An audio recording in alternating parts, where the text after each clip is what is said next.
BFM Business, BFM Patrimoine, la polémique. Notre maison brûle et nous regardons ailleurs. Vous vous souvenez de cette phrase de Jacques Chirac, prononcée à Johannesburg il y a un peu plus de 20 ans. Eh bien, le Haut Conseil pour le climat dit plus ou moins la même chose. La France est-elle capable de réaliser des efforts en matière de lutte contre le réchauffement climatique? Le constat, c'est que le compte n'y est pas, Nicolas. Le compte n'y est pas. Alors, ils prennent l'année 2022 comme année de référence, qui a été, l'été 2022 a été le plus inédit que nous ayons connu. Et la conclusion choc, c'est de dire que ce qui nous paraissait hors norme en 2022, ce sera la norme dans 20 ans. Voilà. Ouais. Donc, et alors là, ils égrènent en forme de signal d'alarme toute une série de chiffres inédits pour l'année 2022. Des rendements agricoles qui ont baissé de 10 à 30%. La production hydroélectrique qui a été inférieure de 20% à la norme. 75 000 hectares sont partis en fumée. 8 000 communes ont demandé à être classées catastrophes naturelles. Le message, c'est quand même de dire qu'il y a des efforts qui sont faits, puisque les émissions de gaz à effet de serre de la France reculent de 2,7% en 2022 par rapport à 2021, mais que le compte n'y est pas, que ça va pas assez vite. Globalement, il faut aller 2 fois plus vite. 2 fois plus vite. Alors, si on regarde secteur par secteur, il y a un peu un satisfecit pour le bâtiment, c'est là où les plus gros efforts ont pu être réalisés. C'est totalement l'inverse, là, il y a des gros efforts à fournir dans le domaine des transports et de l'énergie. Puis au milieu, on trouve l'agriculture, on trouve l'industrie, on trouve aussi les déchets. Il est assez récent, ce Haut Conseil, il a vu le jour en 2018, son job, c'est de scruter l'action de l'exécutif en matière de lutte contre le réchauffement climatique pour réduire nos émissions, vous savez, de 55% en 2030 si on compare ça au niveau de 1990. Mais constater que les choses ne vont pas, c'est une chose, Nicolas. Qu'est-ce que propose concrètement le Haut Conseil pour le climat? Le problème, c'est qu'il ne cesse de se répéter. Regardez le titre du rapport 2019, agir en cohérence avec les ambitions. 2020, redresser le cap, relancer la transition. 2021, renforcer l'atténuation, engager l'adaptation.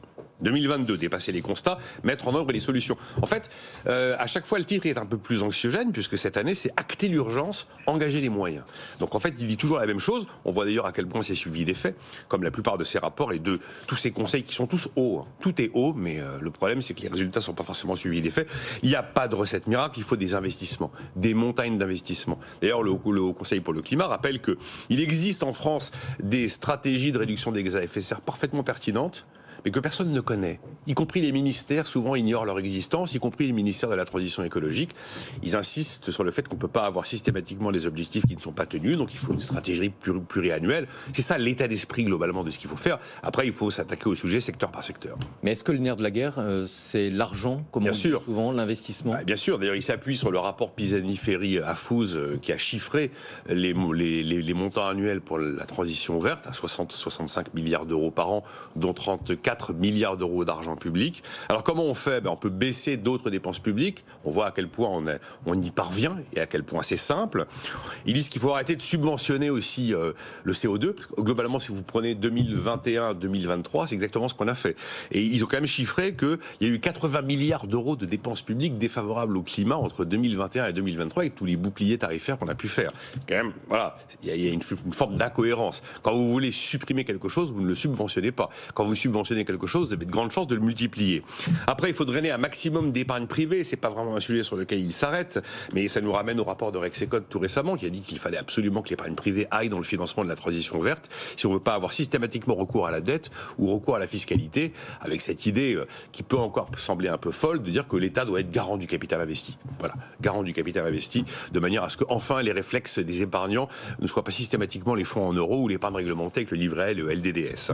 Et puis la bonne solution, ça non plus, c'est pas dans le rapport parce que c'est pas leur job, mais l'idée c'est qu'il faut travailler plus.